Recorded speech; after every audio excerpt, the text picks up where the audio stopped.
Përshëndetje. Sot kemi një epizod të shumë interesant dhe të rëndësishëm për çdo që merret me palestër, sport apo thjesht dëshiron të përmirësoj shëndetin dhe formën fizike. E me ne është trajneri i fitnessit Arber Peci, i cili do të flas hapur dhe profesionalisht për suplementet ushqimore, çfarë janë realisht, kur kanë vlerë, kur nuk janë të nevojshme dhe cilat mund të jenë efektet pozitive apo negative të tyre.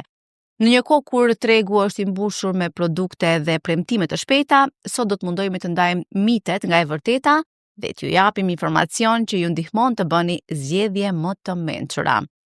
Përshëndetje Arber, mirë se erdhe në podcastin Shëndeti në rend parë. Përshëndetje, faleminderit shumë për ftesën.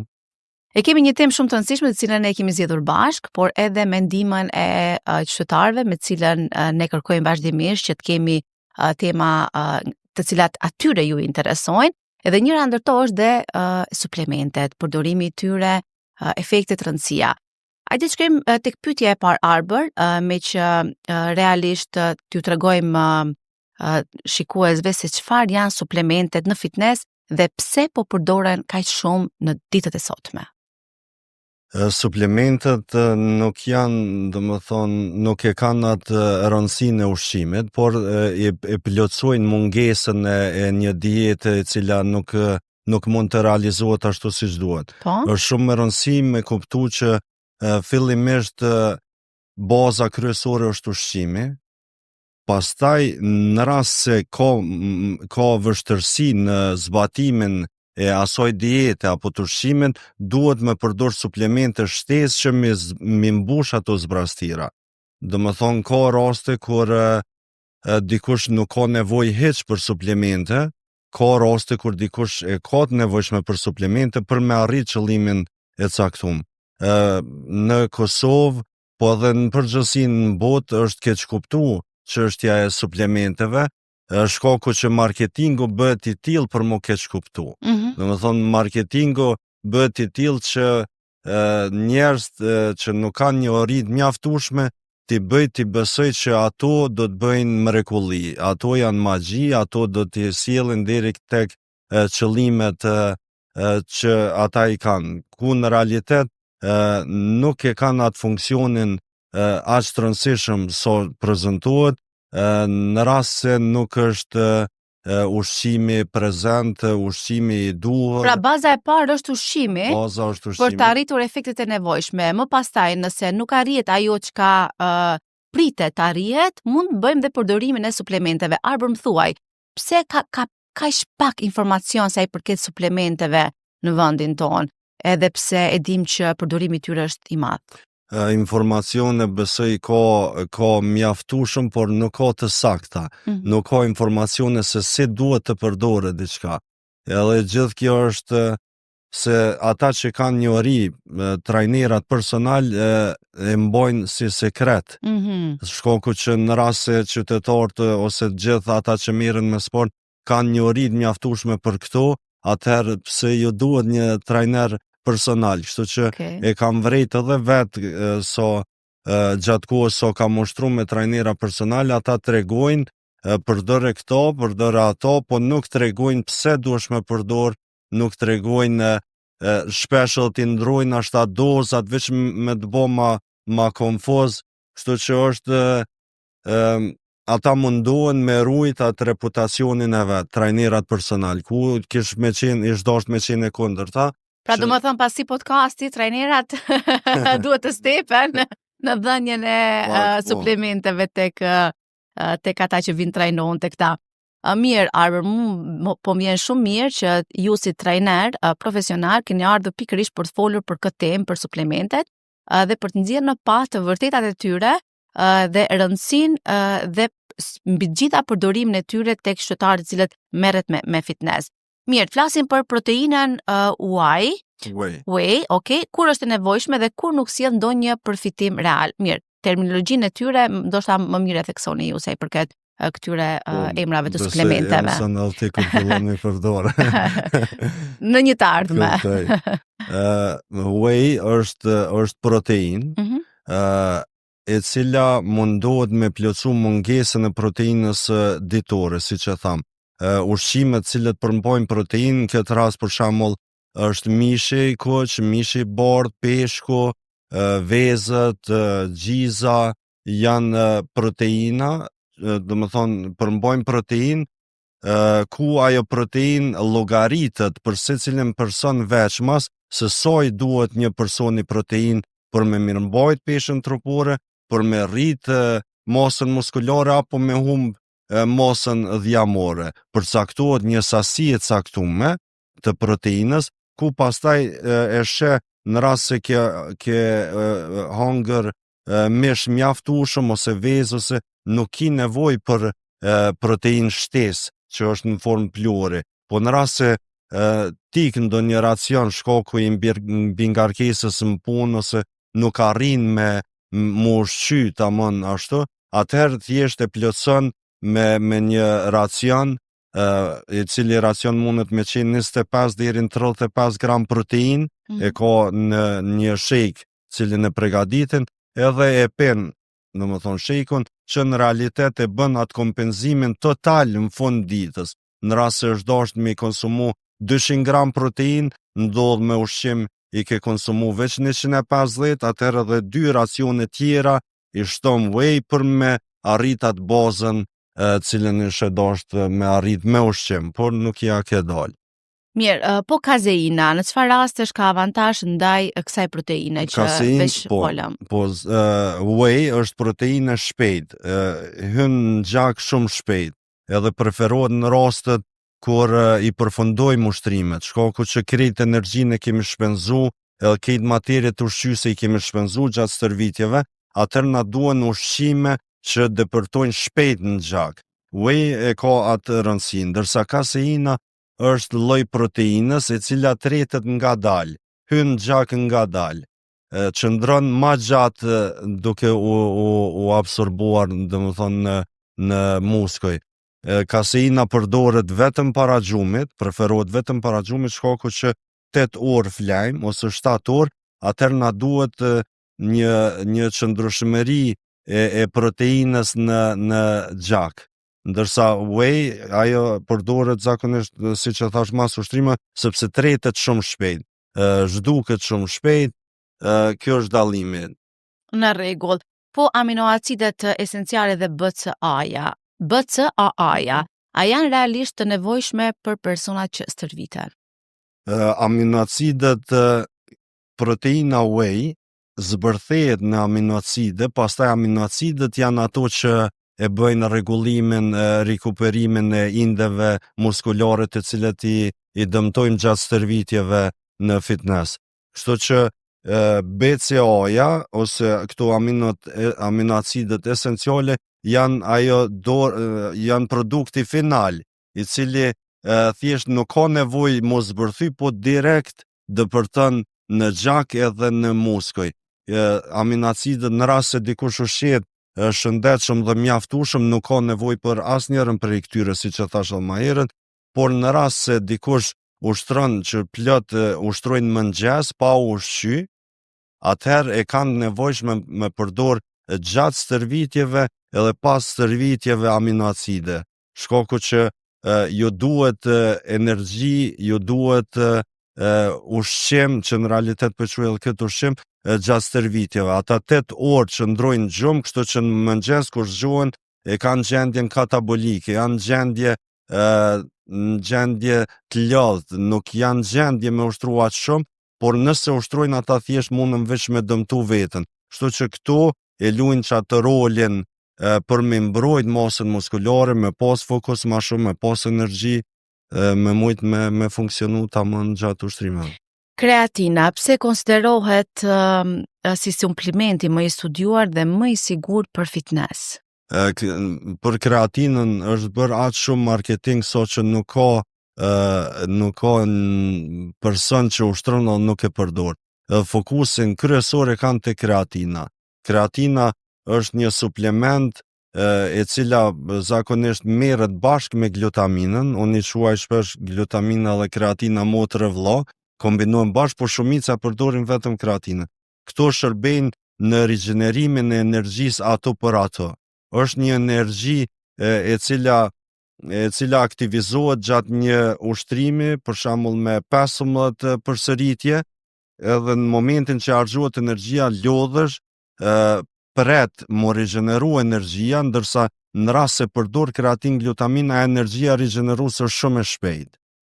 Edhe shumë e shpejt në krahasim me natyralin. Kështu që kjo energjia që rigjenerohet shumë më shpejt ndihmon mi bë 3 përsëritje më shumë, ndihmon pak me pasat pompimin maksimal të muskujve, që në realitet momentin që t'jep energji, t'jep fuqi, ti krijon më shumë dëmtime të fibrave muskular gjatë ushtrimeve. Më shumë dëmtime nënkupton më shumë rigjenerim dhe më shumë mundësi për rritje të masës muskulare. Kështu që pas një kohe përdorimit të kreatinës, fillon të vrehet edhe ajo rritja e masës muskulare brenda tolerancës jo aq magjike sa që ne e presim. Shumë kurioztare përditur edhe për suplemente të dëmshme për veshka dhe mëlçin, apo është një mit? Suplementet në këto raste whey, kreatina, glutamina, mandej kaseina nuk janë të dëmshme për mëlçi për vesh, ato janë mite që i kanë bërë shumica prind për mi friksu fëmijët e tyre që mos i përdoren. Që mos i përdoren, po mos të kenë kosto shtesë. Ka plot prej tyre që shkaku se këto krejt kushtojnë, e kanë një kosto që besoj është shumë e lartë për shoqërinë tonë.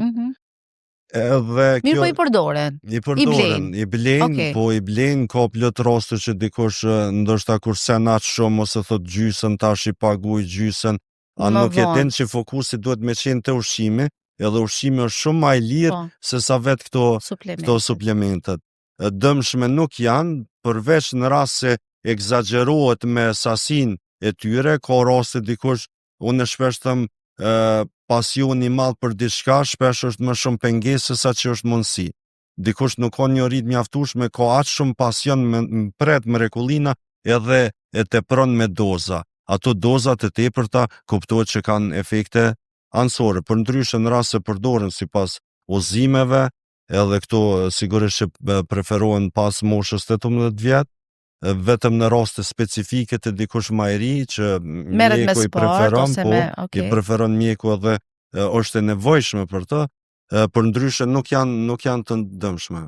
Mirë, po për vitaminat dhe mineralet, kur duhet të përdoren nga personat që ushtrojnë rregullisht? Vitaminat, mineralet e kanë rolin e tyre në funksionimin e sistemit nervor, në funksionimin e prodhimit të hormoneve, në funksionimin emocional tonin, në funksionimin të rigjenerimit të eshrave, dhe më thonë gjitha sisteme tjera cilat nuk i përmendim sa i përket rritjes të masës muskulare, e kanë ndikim drejt për drejt vitaminat dhe mineralet. Kështu që këto tjera gjitha mundemi mi pas në mënyrë përkrime të organizume në rast se kemi mungesë të vitaminave dhe mineraleve, prap do të ngecim në proces. Vitaminat dhe mineralet preferohen për njerëz që kanë, edhe që nuk ushtrojnë, që kanë shumë stres, që thjesht djersiten gjatë aktiviteteve të ndryshme, që nuk e kanë të mirë gjendjen emocionale, do më thonë këto, në rast se nuk mundesh me konsumu, me plotsu me ushqim, duhet patjetër të përdorim në mënyrë shtesë. Në rregull. Po, a mund të ketë mbidozim nga vitaminat dhe mineralet dhe cilat janë rreziqet e tyre? Ka vitamina që trupi i ruan, vitamina A, mandej është D-a, është E, vitamina K, këto trupi i ruan. Në momentin që ti vazhdimisht merr vitamina pa e kontrollu gjendjen se si qëndrojnë analizat e tua personale, atëherë sigurisht që mund të vjen deri tek mbidoza, po dhe ndikon keq. Për shembull në rast se merr zink shumë, zvoglohet bakri, do më thonë ka disbalanca që shkaktohen shkaku i mos përdorimit të duhur të saktë të këtyre vitaminave dhe mineraleve. Cili është dallimi mes suplementeve ushqimore dhe substancave të ndaluara? Ka dhe sot, shoh që sot ka keq kuptime dhe suplementet për cilat po diskutojmë si shtesa ushqimore, i futim bashkë në një thes me steroidet, ku steroidet janë borna, kanë efekt tërësisht ndryshe, ndërsa këto suplementet janë thjesht një lloj ushqimi.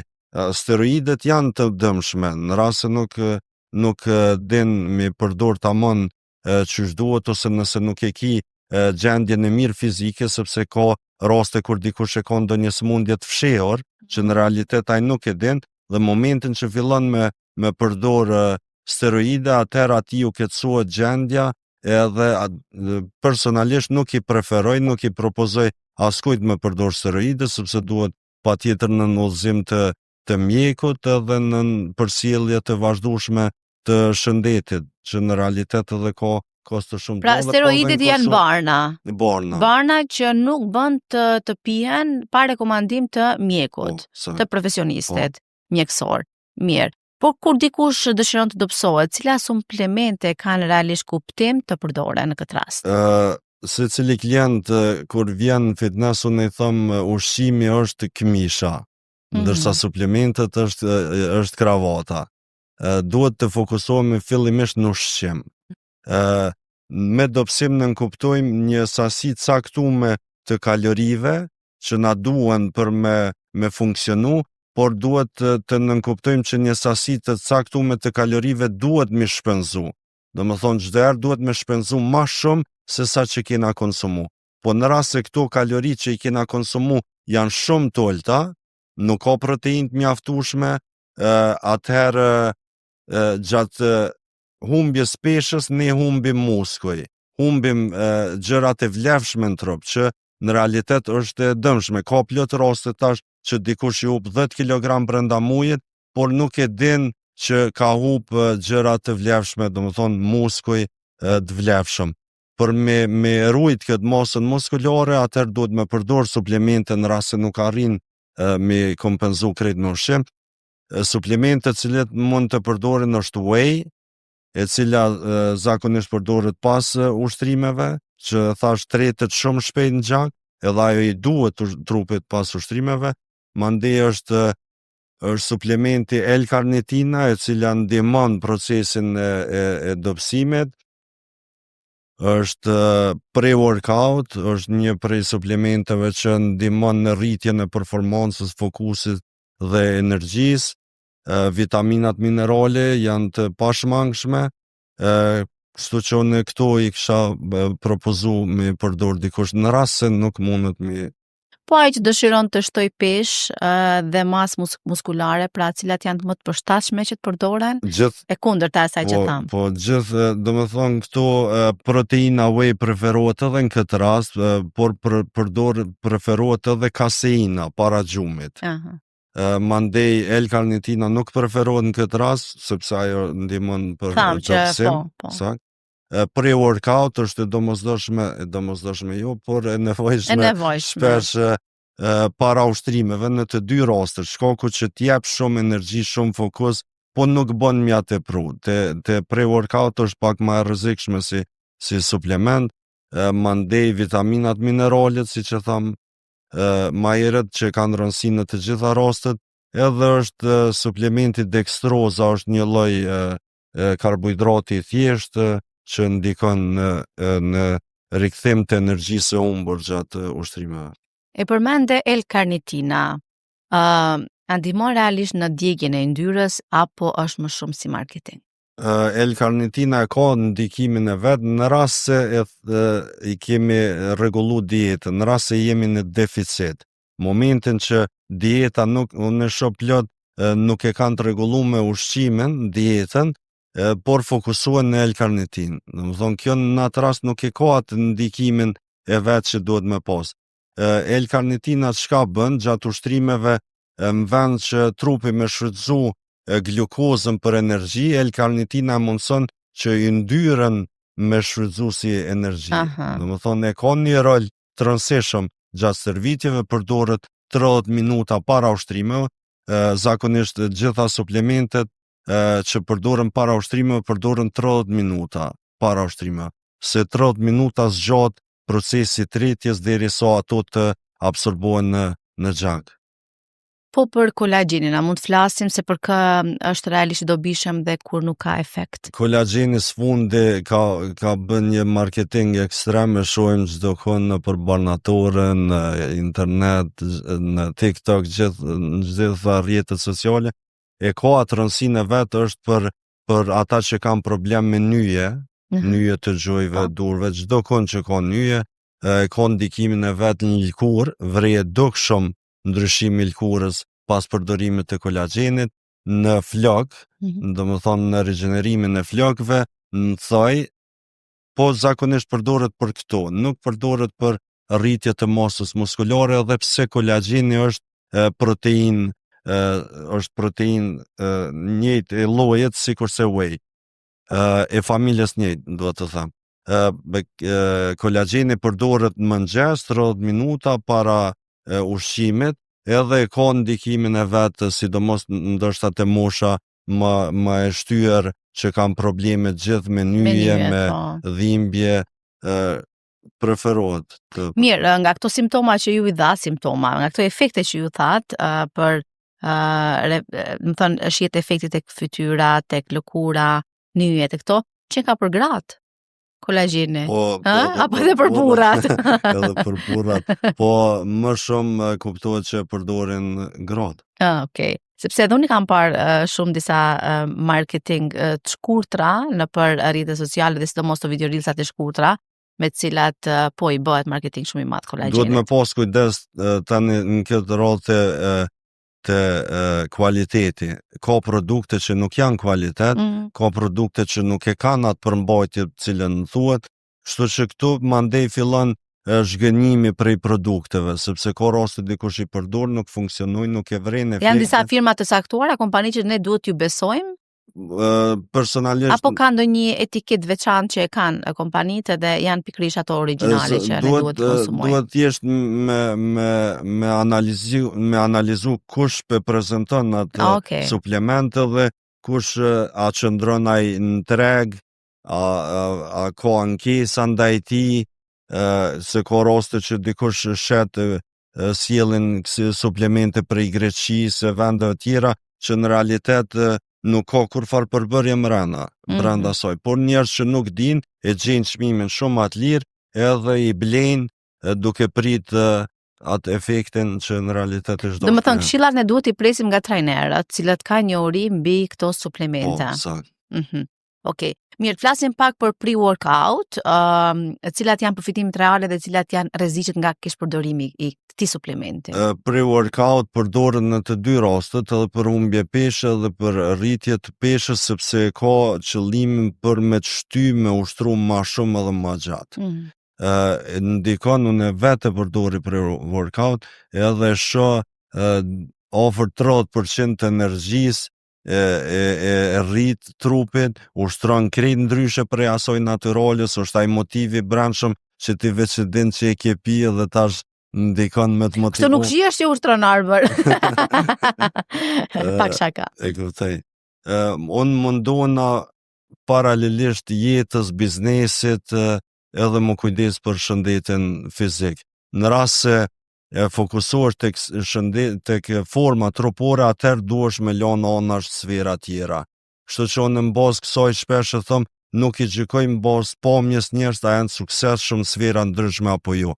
Shkaku që ka dikush është fokusuar në punë, tër fokusin e ka në punë. Nuk e ka interesin tek pamja fizike. Jo që nuk e ka interesin e ka, por nuk e ka mundësinë, sepse nuk mundesh më fokusu edhe në fitness, më ushqy 6 herë në ditje, edhe në familje, edhe në punë, kështu që secili njeri i zgjedh sferat në cilat don me pas prioritare, e këto tjerat mundohet me jep një maksimum atëso e shet. Arber, nga gjitha këto suplemente që ne veç folëm, një person a duhet t'i ndaj se cilat i përdor, apo mund t'i përdor të gjithat njëkohësisht? Varet prej kohës kur duhet mi përdor, varet prej dietës, e shet çka ke mongo brenda dietës edhe ato thjesht i shton. Personalisht cilat i përdor në këtë rast? Më thënë e the që pre-workout e përdor, cilat nga këto tjerat i përdor? Whey e përdori pas ushtrimeve, unë zakonisht i shtoj për shembull 2 banane, sepse pas ushtrimeve duhet që thash është dextroza, është një suplement. Po të flasin dhe për dextrozën. Në rregull, domethënë është edhe dextroza si suplement që unë e zaventësoj me banane. Domethënë kjo është pre-workout e përdori, vitamina minerale. Këto janë. Nuk jam shumë i fokusuar në suplemente, nuk jam i rregull në përdorim tyre, mundona me ushqim, mi kompenzu dhe i preferoj secilit fillimisht rregullon në dietën, pastaj merren me suplemente sepse nuk kanë ndonjë mrekulli. Këtu thjesht e plotësojnë atë procesin cilin i zhdosht me po pikërisht e bëm këtë podcast që t'ju tregojmë qytetarëve të cilët janë përdorues të suplementeve që ta dinë rëndësinë e tyre dhe përdorimin e tyre dhe kur duhet. Po mirë, e përmendet dextrozën. Pse përdoret pas shërbitjes dhe është e nevojshme për të gjithë? Dextroza është glukozë, në kupton lloj sheqeri. Momentin që ti ushtron gjatë shërbitjes ti e harxhon, është është glikogjeni brenda muskujve, është rezervë e energjisë. Gjatë ushtrimit ti shpenzon glikogjenin. Ndodh që shpenzon shumë shpejt, por ti vazhdon me ushtrime. Kështu që i shpenzon gjitha rezervat edhe ti në gjendje katabolike, në gjendje të lodhur. Dextroza ndihmon në rigenererimin e shpejt të asoj humbje të energjisë. Domethënë direkt kalon në gjak edhe i mbush rezervat e glikogjenit edhe ti thjesht je i gatshëm për me funksionu. Po mirë, ju tha që dextrozën e kombinon me 2 banana, apo? Bananët janë vetë dextroza. Po e pikërisht, doja të pyesja sepse edhe bananët kanë sheqer. Po, edhe bananët janë dextrozë. Është sheqer i llojit që depërton shumë shpejt në gjak, kështu që unë për atë e kombinoj. Whey është protein që shpejt depërton në gjak, domethënë mas ushtrime nuk ka ndonjë ushqim që aq shpejt depërton gjak sot depërton whey. Suplementi. Suplementi. Për atë preferohet pas ushtrime. Po çka kisha dashur me cek edhe te pre-workout. Pre-workout është një suplement që diskutuam më herët. Është kogja i rrezikshëm në rast se ka dikush problem me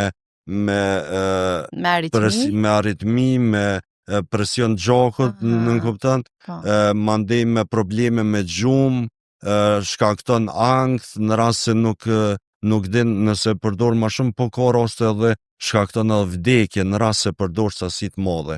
Shkaku që qatë shumë e ngrit rajet e zemrës, so që mundet dikush nëse e ka ndonjë smundje të fshehur, mundet edhe me përfundu me mirë, në përmbajtja i shkruhen këto të mirat e të këqijat të suplementeve? Të mirat e të këqijat jo, por është shumë e rëndësia të shkruhet se si duhet të përdoret. Unë kam një rast që ka ndodhur në fitness të unë, ka shumë kohë, ku dikush një klient ish livanos. Pastaj kur unë e kuptova që për gjendjen e tij ai kishte përdorur një pre-workout ku shkruante se duhet të përdoret për dikush që e ka një peshë për shembull 110 kg. Ndërsa ai kishte 60 kg, doza për të ka qenë shumë e madhe, kështu që ka përfunduar në ambulancë fatmirësisht. Pastaj është trajtuar. Po e ka qatë rrezikshmërinë, është shumë e rrezikshme në rast se nuk e merr dozën e caktuar. Gjitha suplementet përcaktohet doza varësisht peshës trupore që i ki. Pra duhet patjetër që të konsulton me trajnerin para përdorimit tyre. Jo domethënë duhet të përdorë suplementet edhe pse ke ngrënë ushqim, duhet i përdorësh në atë masë që ndoshta ty të bëjnë dëm në organizmin tënd. Sa rëndësi ka koha e marrjes së suplementeve në krahasim me ushqimin dhe stërvitjen? Koha, siç e thash më herët, secili suplement ka kohën e caktuar. Për shembull, pre-workout merret vetëm para ushtrimeve, 30 minuta para ushtrimeve, shkaku që roli i tij është me rrit performancën, fokusin, intensitetin gjatë ushtrimeve.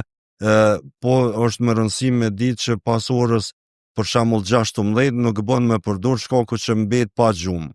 Atë shumë t'jep energji so që mbet pa gjumë. Një rast ka qenë një klient, një garuse femër, ku brenda një kohë shumë shkurtër e kishte humbur gjithë formën e saj. Pastaj masi që thjesht fillova mu marr me të, e pash që ajo ushtroi ke mbrëmje dhe përdor ke pre-workout. Kështu që tash mungesë gjumit i gjithë procesi ka marrë kohë tjetër. Domethënë të gabume. Të gabume. Cilat janë gabimet më të shpeshta që njerëzit i bëjnë në përdorimin e suplementeve? Disa i thanë, po nëse ka dhe tjera. Gabimet, ka gabime mbi doza, do të thonë pasioni i madh që e shtyn dikon me arrit dëshirën më shpejt dhe thjesht ja tepron në doza, pastaj përdorimi pre-workout vonë është një prej gabime që i bëjnë, pastaj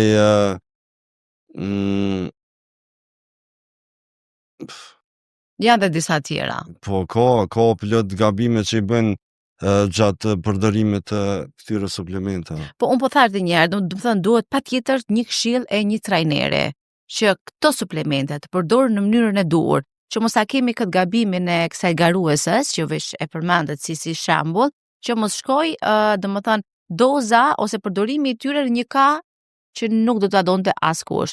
As të kishim deformim të trupit, as të kishim ndoshta edhe shëndet jo të mirë, sepse ato mund të ndikojnë edhe në shëndetin tonë, siç e përmendëm më herët. Domethënë përdorimi i dozës së pre-workout, nëse i ke 60 kg edhe doza është për mbi 100 kg, atëherë mund të shkojmë në Alivanosje dhe të trajtojmë në QKMF apo në spitalet tona. Arbër, unë kam një pyetje sa i përket sidomos grave që duan të heqin dhjamin e barkut. Si mund të bëhet trajtimi i kësaj problematike që shumica e grave ndoshta e kanë dhe kompleks. Dhjami nuk mund të hiqet në një pjesë të caktuar. Okej. Kjo duhet kuptuar, sepse unë shpesh vijnë klientët e vërtetë. Pjesën këtu me hek tek këtu, po. E vërtet. Ose shtoje dikun tjetër, vendose dikun tjetër, e nuk mund t'i marrim ti me kupme. Vetëm në operacion. Okej. E vërtet, po. Po sa i përket humbjes peshës, fillimisht duhet të jemi në deficit kalorive që nënkupton duhet të konsumojnë më pak se sa që shpenzojmë. Kjo është qëllimi. Zakonisht minus 500 kalori duhet me qenë deficit. Nëse i konsumojmë 2000 me shpenzu 2500. Po ku largohet i ndyra mvarret prej trupit. Shpesh ndodh dikuj fillimisht në faqe ju largohet. Fillon vetëm faqet mjo. Edhe dobësohet. Edhe dobësohet ose nuk më pëlqen vetja kështu, edhe ndërprejmë procesin e stërvitjes, po. Ka raste dikuj krejt trupi dobësohet vetëm këmbët këtu në këtë pjesën e sipërme nuk jo dobësohet. Po duhet me prit se dhe asoj i vjen në rendi. Domethënë që gjitha të formsohen.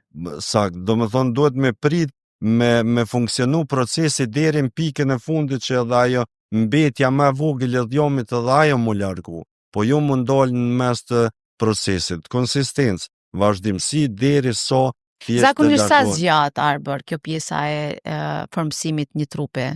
Apo varet nga organizmi? Varet se cili organizëm është funksionon ndryshe. Unë kam pa raste që dikush me një kreatin e ka të i kalu suksesin tam që kom përdor gjitha suplemente tjera. Krejnë varet genetika, varet përbërja trupit, varet qysh ti je formësu prej kohës si fëmijë, ki organet më të fuqishme se sa tjetri, funksionojnë më mirë, pse nduke kështu dukemi që jemi gjithë po, okej, po në brendësi është ndryshe, po. Sa e vështirë apo sa e shtrejtë është jeta e një personi i cili merret me training, me fitness? Nuk është e shtrejtë në rast se ushqimin e përgatit në shtëpi, po në rast se merresh në mënyrë profesionale, unë edhe në rast në emision tjetër e kam përmend që ka raste. Faktikisht kemi parë në shumë emisione. Ka raste kur gjatë muajit një dikush që ushtron i shpenzon deri në 4000 euro, sepse ka hormon që brenda 10 ditë kushton 500 euro me ble. Ka insulin growth factor është për shembull 300 euro. Janë suplemente tjera, janë medikamentet që se tërsi e krijojnë një shumë afërsisht 4000 euro gjatë muajit. Po pse janë kaq shtrejta këto suplemente tjera? Janë bornat janë ato që janë të shtrejta. Suplementet këtu si suplemente ndoshta me 400-500 euro gjatë një muaji ja del me pas të kompletuar me kështu si pako. Por në rast se kalojmë në atë fazën tjetër për përgatitje profesionale ose thjesht të interesuar për me rrit masën muskulore, sepse këto suplementet të ushqimit të secili trup natyral nuk është që bëjnë mrekulli. E arrit një formë caktuar, po jo ato që ti ndran. Ajo është e pamundshme. Shpesh unë e shoh askush nuk mundet me arrit atë formën që ai e don. Po më mirë se sa që është, besoj bëhet. Pra, ty ku ti operon në Mitrovic, a ke pas ndonjë sportist, basketbolist, apo ndonjë sportist në një fushë tjetër që kanë ardhur tek ju edhe kanë arritur atë që kanë dashur? Apo ndoshta edhe nga qytetet e tjera? Nëse kanë ndodhur që kanë ardhur tek ju dhe jeni duke trajtuar ose e keni trajtuar?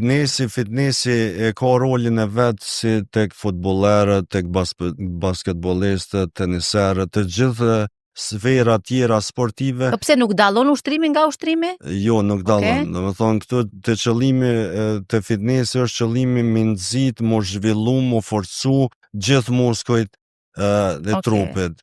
Në realitet gjithë muskujt e trupit i duhen secilës sferë tjetër po mbi gjitha është e shoh edhe tek futbollerët, tek basketbollistët ushqimin nuk din as më ushqy. Ka raste që konsumojnë hamburger, para ushtrimeve, dyner, që nënkupton fillimisht trajnerët e tyre, që duhet me qenë shumë profesional, duhet me eduku ata dhe me informu qysh duhet më dok në dietë e tyre, për me funksionu ata tamam si sportistë dhe me jep maksimumin e tyre në sport. Unë mendoj që në rast se e kishin përmirësu ushqimin gjithë sportistët në Kosovë, ata do të ishin sigurisht 30% më të suksesshëm, më aktiv, më të mirë se sa që janë. Mirë, nuk e di se kam këtë informacion nëse kanë klubet tona ndonjë nutricionist që ti japë sugjerime apo atëherë kjo është një thirrje e mirë që ta kenë në mënyrë që sportistët i kemi më të avancuar, edhe pse deri tani nuk janë keq, janë mirë. Nuk janë keq, por ku munden me qenë janë keq. Domethënë munden hala më mirë. Munden shumë. Ushqimi është mbi gjitha. Po kemi parë shumë edhe nga estrada muzikore që merren me fitness edhe e kanë kështu si zërin primar, pastaj dukjen sekondare. Apo tash kemi filluar sekondare, primare dukja edhe pastaj sekondare zëri. Po, primare është dukja, sepse tash është bërë edhe trend, nisin djegës të rrjeteve sociale të njerëzve të famshëm, peshojnë. Nëse i marrim të shembull, jo për diçka tjetër. Sakt, po normal. Shëndeti, çdo herë forma e mirë është ajo pozitive që thjesht secili e synon, edhe mendoj që dikush që e ka një trup mirë është shembull për tjerë, po edhe dikush që nuk e ka një trup mirë nuk është shembull për tjerë. Do mendoj që unë zakonisht i them secilit ti duhesh më ushtru, më formsu jo për veten tonë, fillimisht për familjen, për fëmijët, që ti je i dobishëm ose e dobishme. Po edhe për shoqërinë, se na kena edhe përgjegjësi ndaj shoqërisë, duhet thjesht me reflektu pozitivisht që me qenë shembull për shoqëri, po jo me jetu një jetë të shfrenuar në secilin aspekt, edhe me qenë shembull ndoshta për plot fëmijë tjerë që na kanë shembull e ndjekën, domethënë shembullin e keq.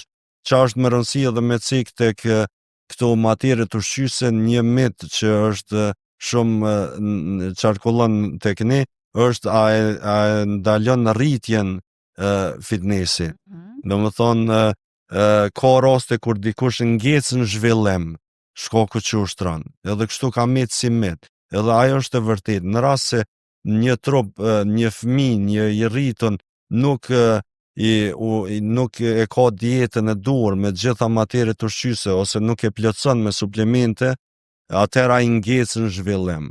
Ka raste gjatë ushtrimeve ti e ushtron muskulin, në realitet ti e dëmton, sepse ai dëmtimi rigjenerohet edhe forcohet, në rast se ti nuk i materie ushqyese të mjaftueshme, ai dëmtimi veç shkon duke u keqsu, nuk arrin më rigjeneru. Në njëjtën kohë edhe eshtrat, te fitnessi bëhet zhvillimi edhe i eshtrave, njëjtë sikurse i muskulit. Në rast se nuk kemi vitamina minerale, atëherë sigurisht që muskujt rriten, por eshtrat mbetin mbrapa dhe të dopt. Edhe kjo një sqarim shumë i mirë, që ta dim edhe domethënë rinia jonë, e cila është në zhvillim me sipër të organizmit, ta di kur t'i bëj këto ushtrime dhe cilat suplemente duhet t'i përdoren. Mirë Arbër, jemi gati në fund podcastit, po besoj që kemi dhënë informacion të mjaftueshëm sa i përket suplementeve. Kjo është kërkesë edhe e qytetarëve, siç thash edhe më herët, por dhe në bashkëbisedim ton që e patëm, domethënë e pam shumë të arsyeshme që t'ia japim këto informacione publikut. Arbër, cili është mesazhi kryesor që duhet t'i japim tash publikut për përdorimin e këtyre suplementeve? Mesazhi si çdo herë është të fokusohen në ushqim, në ushtrime, në gjumë, në hidratim të trupit. Ujë. Më kujtua ujë. Dhe pastaj të merren me plotësimin e mangësive që i kanë në dietë me suplemente. Mos të fokusohen drejt për drejt në suplemente, sepse nuk e bëjnë mrekullin në rast se nuk ekziston një dietë e mirë e kalkulume, rregullume.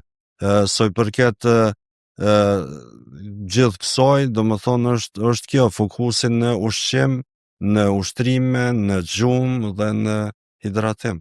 Arbër, faleminderit shumë që gjetë kohë për të ardhur në podcast. Unë pa ta premtuar që do të rast sërish në podcastin tjetër me këtë temë shumë të rëndësishme dhe ashtu edhe domethënë finalizua. Mirë, po ne do të kemi sërish takime tjera, sepse kemi çka t'ju japim dëgjuesve, shikuesve, qytetarëve për çështje shumë të rëndësishme sa i përket kujdesit dhe ruajtjes së shëndetit, por dhe zhvillimit të mirë të saj. Shikues nderuar, ishte ky podcast i radhës së shëndetit rënd parë e mbështetur nga United Hospital nga Unelfia Bolletini. Mirëmbëjtje dhe shihemi në podcastin e radhës.